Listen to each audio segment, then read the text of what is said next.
Саламатсыздарбы? Нурус ТВ каналында жаңылыктар топтому. Акыркы сааттардагы жаңылыктар менен таанышып алыңыздар. Биздин каналга подписация болуп, видеого лайк басып, жаңылыктар менен өз убагында кабардар болуп туруңуздар.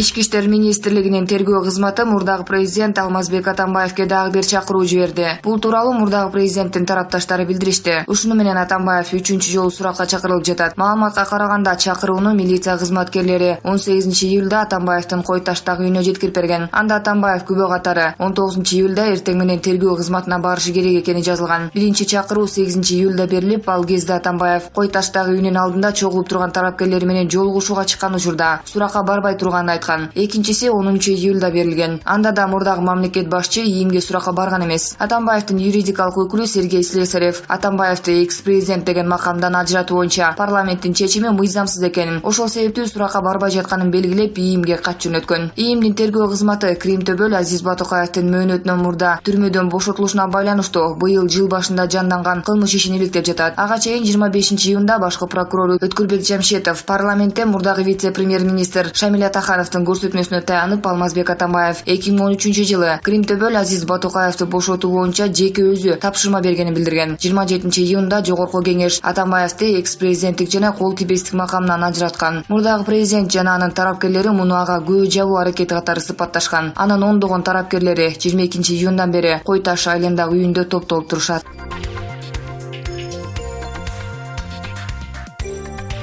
Мурдагы вице-премьер-министр Шамиль Атахановду сурак учурунда тез жардам кызматы алып кетти. Маалыматты ИИМден ырасташты. Маалым болгондой, бүгүн 18-июлда ИИМдин тергөө кызматынын тергөөчүлөрү Атахановдон сурак алып жатышкан. Сурак учурунда экс-чиновник өзүн жаман сезип, тергөөчү тез жардам кызматын чакырды. Шамиль Атаханов буга чейин Азиз Батукаевдин мыйзамсыз бошотулушу боюнча камакка алынган эле. Кийин тергөө менен кызматташууга барганына байланыштуу башкаруу чарасы өзгөртүлгөн. Азиз Батукаев 2013-жылы лейкоздарды коюлуп, медиктердин 2 аптадан кийин өлөт деген бүтүмүнүн негизинде түрмөдөн бошотулуп, Орусияга чыгып кеткен. Көп өтпөй Жогорку кеңеште депутаттык комиссия түзүлүп, Азиз Батукаев мыйзамсыз абактан чыгарылган бүтүмүн жарыялашат. Комиссияга коюлган дарт такталбаганын ырасташат. Ал боюнча кылмыш иши козголуп, ордунан жылган эмес. Жыл башында иш кайра жанданып, тергөөнүн жүрүшүндө онколог дарыгер Эмиль Макимбетов, лаборант Ирина Цопова, дагы 3 медицина кызматкери кармалган. Алардын экөө үй камагына чыгарылды. Мындан тышкары мурдагы саламаттык сактоо министри Динара Сагынбаева да шектүү катары кармалып, 22-майда үй камагына бошотулган. Жаза аткаруу мамлекеттик кызматынын мурдагы жетекчиси, учурдагы депутат Зарылбек Рысалиевдин кеңешчиси Калыбек Качкыналиев камакка алынган. Бул иш боюнча мурдагы вице-премьер-министр Шамиль Атаханов, мурунку башкы прокурор Аида Салянова камалды. Белгилей кетсек, Азиз Батукаев 2006-жылы 16 жылга соттолгон.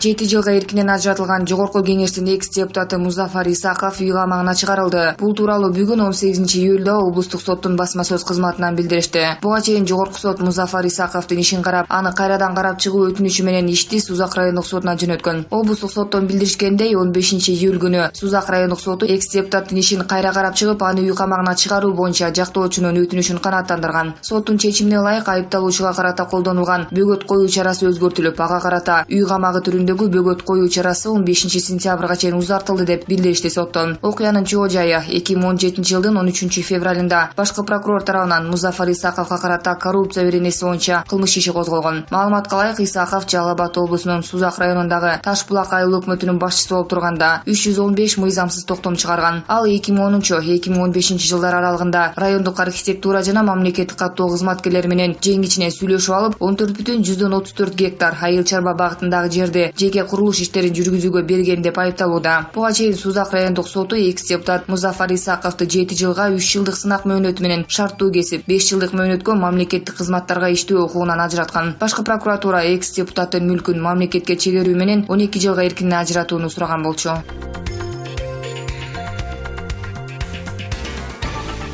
Жогорку кеңештин мурдакы депутаты Садыр Жапаровдун жаза мөөнөтү 2017-жылдын 15-сентябрынан башталат. Бул тууралуу жаза аткаруу кызматы билдирди. Алардын түшүндүрүүсүндө соттун өкүмүнө ылайык жаза мөөнөтү 2017-жылдын 15-сентябрынан баштап эсептелет. Ошондо Садыр Жапаров 2028-жылдын 5-апрелинде гана азаттыкка чыга алат. Садыр Жапаровду 2017-жылы Бишкек шаарынын 1 райондук соту 11,5 жылга эркинен ажыраткан. Ал 2013-жылы Каракол шаарындагы кум төр кенине каршы митингде губернатор Эмилбек Каптагай Атамбаевди барымтага алууну уюштургандыгы үчүн башаламандык барымтага алуу беренелери менен күнөөлүү деп табылган. Садыр Жапаров 2017 жылдын 25 мартында кармалган. Ошол эле күнү УКМКнын алдындагы митингде анын бир тууганы жана уулу болуп 12 адам камоого алынган.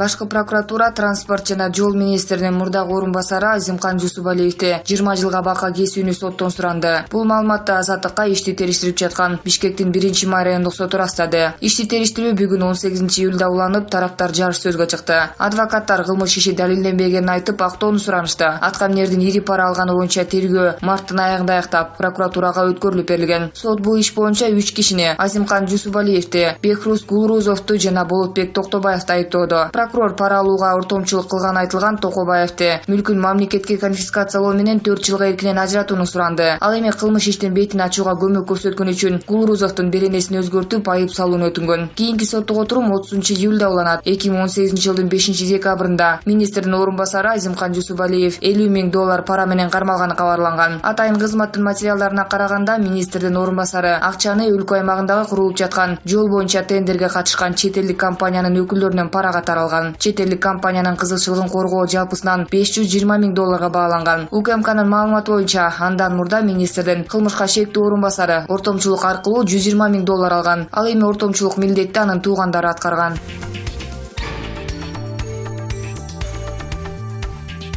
Атамбаевдин сыйкырчы өнөктөшүнүн кулагы Ташкенттен көрүндү деген өткөндөгү макалабызда мурунку президенттин тегерегинде ат аталып жүргөн уйгур ишкерлери тууралуу жазып, аягын Атамбаевге 26 жаштагы Субихи Пархати кандайча өнөктөш болуп калганын, бул жерде кимдин кулагы көрүнө турганын жазабыз деп аяктаганбыз. Бул жолку макалабызда баарыбызга табышмак болгон Субихи Пархати жөнүндө кеп калабыз. Атамбаевге 26 жашында бизнес өнөктөш болгонго жетишкен Субихи Пархати Кара Балта шаарында кытайлык уйгур тектүү үй-бүлөдө 1991 жылы төрөлөт. Болочокто Кыргызстандын президентинин өнөктөшү болчу Пархати 3 жашка толо электе атасы апасын кызганычтын айынан өз колу менен мууздап салган деген маалымат бар. Ошондон улам Пархатини таятасы алып кетип Үрүмчүдө чоңойткон. Атамбаевдин табышмактуу өнөктөшүнүн Кара Балтада калган тайэжесинин сөзүнө ишенсек, Субихи сабатсыз, кыргызча, орусча жаза албайт. Чөнтөгүндө маршруткага да акчасы жок бала. Эл таң калгандай доллар менен мультимиллионер эмес. Өз аялын мууздаган кылмышкер атасы Казакстанга качып кеткенден кийин кээ бир маалыматтар боюнча уйгур тектүү Алимжан Ибрагимовдун жакын саналышы болууга үлгүрөт. Чоңоюп калган уулу Субихи менен элдешип, ага казак паспортун алып берип, улутун казак деп жаздыртып коет. Ошол баланы подставное лицо катары алгач Атамбаевдин НПФ форум фирмасынын 50% акциясын, кийинчерээк 100% акциясын жаздыртып, экс-президентке эбегесиз чоң каражаттарды фирманы саткандан адал тапты деп легалдаштырып беришет. Бул азыркы күнү Атамбаевге каршы коюлуп аткан дооматтардын негизгиси болуп турат. Мындан сырткары Субихи Пархатинин атына $1 миллиард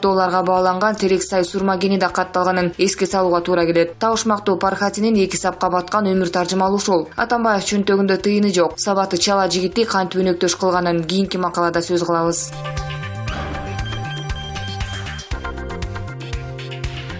Мамлекеттик ветеринардык жана фитосанитардык коопсуздук боюнча инспекциясы Нарындагы Солтон Сары жайлоосунда өлгөн койгоозулар боюнча маалымат берди. Мекеменин жетекчисинин орун басары Кумар Исаковдун маалымат жыйында билдиришинче, өлгөн малдан алынган анализдин алгачкы жыйынтыктары чыкты. Нарындагы лабораториядан текшерген учурда кооздун этинде нитрат жана мышак бар экени аныкталган. Андан кийин өлгөн 2 койдун этин республикалык ветеринардык лабораторияга алып келип текшердик. Ал жерде уулануунун белгилери жок. Солтон Сары жайлоосун 2 айыл өкмөттүн жалпысынан 27 малчы жайлайт. 11.382 баш кой эчке, 471 баш бодомал, 459 баш жылкы бар экени аныкталган. Бардык короолордо адистер көзөмөл жүргүздү. Эч кандай жугуштуу ылаң бар экени аныкталган жок. Баары бир эле короодон чыгып жатканы, баары эркек козулар экени күмөн санатып жатат. Комиссияда 11 адам бар. Ооруду деген жылкы, торпокторду текшердик. Алардан оорунун белгилери аныкталган жок. Социалдык тармактарда Солтон Сары жайлоосунда кой эчке массалык түрдө кырылып жатканы тартылган видеолор тараган. 15 июлда Солтон Сары алтын кенин иштетип жаткан кытайлык компаниянын ишине нааразы болгон 70 киши Нарын облустук администрациясынын имаратына чогулуп, компания агын сууну булгап, мал жапырт өлүп жатканын айтып чыгышкан. Алар Жунгчи Майнинг компаниясынын ишин токтотууну талап кылып жатышат. Тургундар жүздөй койгозу кырылганын айтышууда. Мамлекеттик ветеринардык жана фитосанитардык коопсуздук боюнча инспекциясы 22 козу өлгөнүн маалымат жыйынында билдирди. Бул көрүнүшкө жергиликтүү тургундар, адистердин катышуусунда дагы 1 апта бою байкоо салынат. Мындан сырткары Экотех инспекция бул жайдагы суу жана топурак кайрадан текшерилет келе турганын билдирди. Жунчи Майнинг компаниясы Солтон Сарыда кен казуу жана чагындоо иштерин жүргүзүү үчүн мамлекеттик геология агенттигинен лицензияны 2012-жылы алган. Анын негизинде быйыл кен иштетүүчү комбинат курууну пландоодо.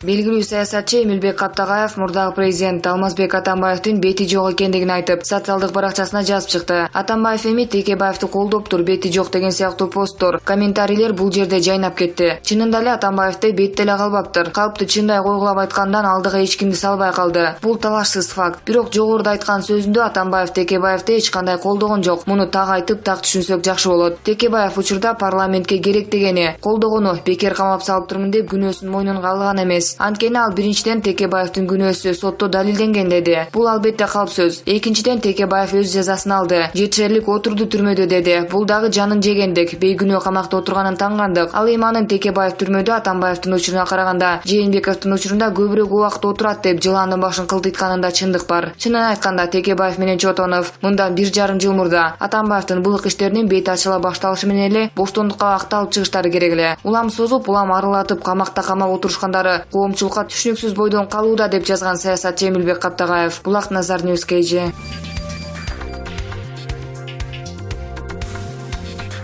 Абактагы экс-депутат Садыр Жапаровдун жактоочусу Шарабидин Токтосунов Чүй облустук сотуна арыз менен кайрыларын айтты. 2014-жылы чыккан мунапыс мыйзамда 6 айга чейин эле иштейт деген норма бар деген шылтоо жазыптыр. Бул калп, андай жазуу мыйзамда жок. Ал мыйзам бүгүн да иштеп турат. 3 ай мурда чыккан саясатчылардын баары ушул мыйзам менен чыгышкан. Текебаев менен Чотоновго керек болсо 2010-жылдагы мунапыс мыйзамды колдонгон. Анан эле жалгыз Садыр Жапаровго келгенде иштебей калабы? Бул надандыктын жеткен чеги. Жаза аткаруу мекемеси мыйзамга таянып 3 жыл 4 ай кыскартып бергиле деп сотко өзү сунуштама берип жатат. Бирок сот баш тартты. Жаза аткаруу мекемеси мыйзамдарды аткарууда эч жаңылышпайт. Соттолуучуну bir күн ашыкча кармап койгон үчүн кызматтан кетишет, жазага тартылышат. Ошол үчүн соттолуучунун ар бир күнүн, керек болсо саатын эсептеп отурушат. Эми Чүй облустук сотуна арыз беребиз. Бирок баары бир соттор чечпейт. Ак үйдөн буйрук болот. Бийликтин ээси эл дейт. Эл өзү чыгарып албаса соттор чыгарбайт деп жазды адвокат. Окуянын чоо жайы: Садыр Жапаров 2013-жылдын 7-октябрында Каракол шаарында Кумтөр боюнча наразылык акциясындагы башаламандыкты уюштурууга күнөөлөнүп, 2017-жылдын 25-мартында кыргыз-казак чек арасынан кармалып камакка алынган. 2017-жылдын 2-августунда Жапаров 1-Май райондук сотунун өкүмү менен барымта калуу беренеси боюнча күнөөлүү деп табылып, 11 жыл 6 айга эркинен ажыратылган. Райондук соттун өкүмүн Бишкек шаардык соту жана жогорку сот күчүндө калтырган. Жаңы ишке кирген кылмыш жана кылмыш процессуалдык кодексине байланыштуу Жапаровдун иши кайра каралары айтылган. 16-июлда буга байланыштуу сот отуруму өттү. Адвокат Шарабидин Токтосунов мунапыстын мөөнөтү өтүп кетти деген шылтоо менен Аламүдүн соту Байсов Садыр Жапаровдун 3 жыл 4 айын кыскартуудан баш тартты деди.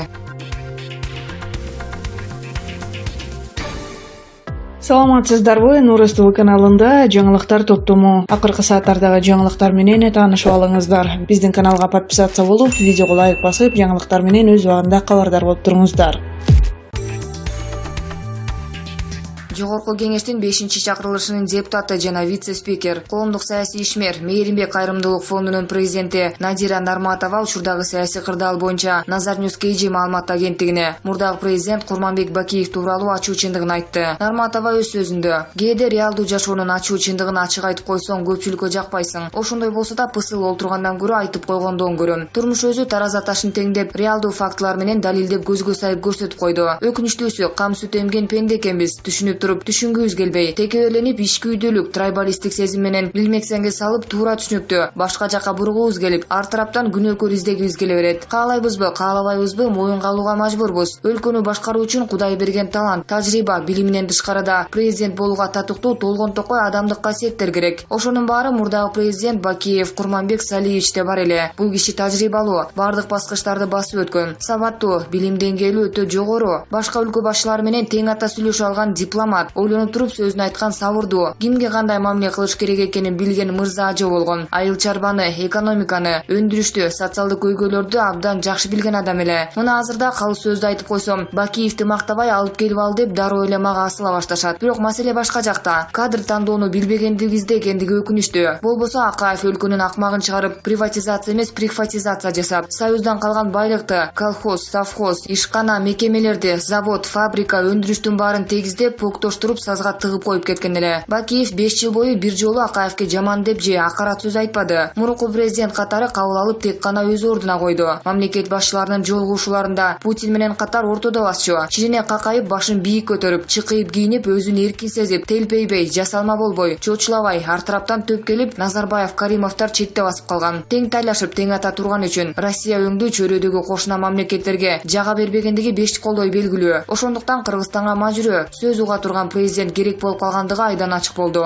Пейлибизге жараша 29 жылда 5 президентти баштан өткөрдүк. Россия баш болгон кошуна мамлекеттер 1-2ден гана президенттин жүзүн көрүп өсүп өнүгүп келе жатышат. Биз дагы деле кырылышып, чукушуп, президенттер баш болуп, бири-бирин тоготпой, теңсинбей, тынчыбай келишет. Журт башчылардын кылык жоргон көргөн карапайым калк кимге карап түзөнөт? Ошондуктан ишин билген Бакиев ар дайым ар кандай кырдаалда башын бийик көтөрүп жүргөн. Ошондой президентти көрө албагандар көптөшүп, Кыргыздын каарына калышты. Өздөрү атуун уюштуруп, жаш кырчындай балдардын убалын ойлобой Бакиевке күнөөнү оодарып коюп, элдин шорун кайнатышты. Ош окуясын чыгарышып, бир отоо мамлекетти чөгөлөтүштү. Өтө өкүнүчтүү. Журт башчыга байланыштуу экендигин түшүнүп жеткидей болдук. Кылып жаткан ишиң өзүңө элге жакпаса сөзсүз депрессияга учурайсың, Атамбаев сыяктуу. Урунарга адам таппай, өзүнөн мурунку кийинки президенттерди легитимсиз деп күнөөлөп, өзү сүйлөгөн сөзүнө өзү каршы сүйлөп, коомчулукту таң калтырып, элдин бүйүрүн кызытып, урунарга тоо, жармашарга жар таппай жаткан өкүнүчтүү. Бакиевди ажоону барктай албаганыбыз үчүн Кудай бизди жазалап жатат. Ажоо тандашты билбей, добушубузду сатып, куру бадаларга маашырланып, ура менен административдик кысымды милдет катары кабыл алып, жапа тырмак иштегендин натыйжасынан ушундай акыбалга кептелгенибизден жыйынтык чыгарбай келебиз. Бакиевди кетирген трайбалист жүзү каралар качан өздөрүнүн күнөөсүн түшүнүп, жыйынтык чыгарып, мамлекетти башаламан акыбалга жеткиришкенин моюнга алып, акыл калчап, элден уялып, үндөрүн өчүрүп, мыйзам чегинде жооп берүүнү түшүнүп жетет болду экен. Өлкө ичиндеги мыйзамсыздык качан иретке келет? Жерлерде мыйзамсыздыктардан тажаган элди ким качан түшүнөт? Темирдей тартип качан орнойт? Талкалоочулар жоголуп, жаратмандар жоопкерчиликти качан колго алышат? Жоопкерчилик качан талап кылынат? Укук талашкандар өз милдеттерин качан сезишет? Ушул жана башка сыяктуу жүздөгөн суроолор мээни, аң сезимди курчап тынчытпай келет. Төмөндөгү тарыхый материалда көрүнүп тургандай, 10 жылдан бери кыргыз эли нормалдуу куттуктоо угуша электиги ачуу чындык. Кошоматчылар, фейктер мага асылбагыла. Бул тарых, менде күнөө жок деп жазган коомдук саясий ишмер Надира Нарматова. Улак Назар Ньюс KG.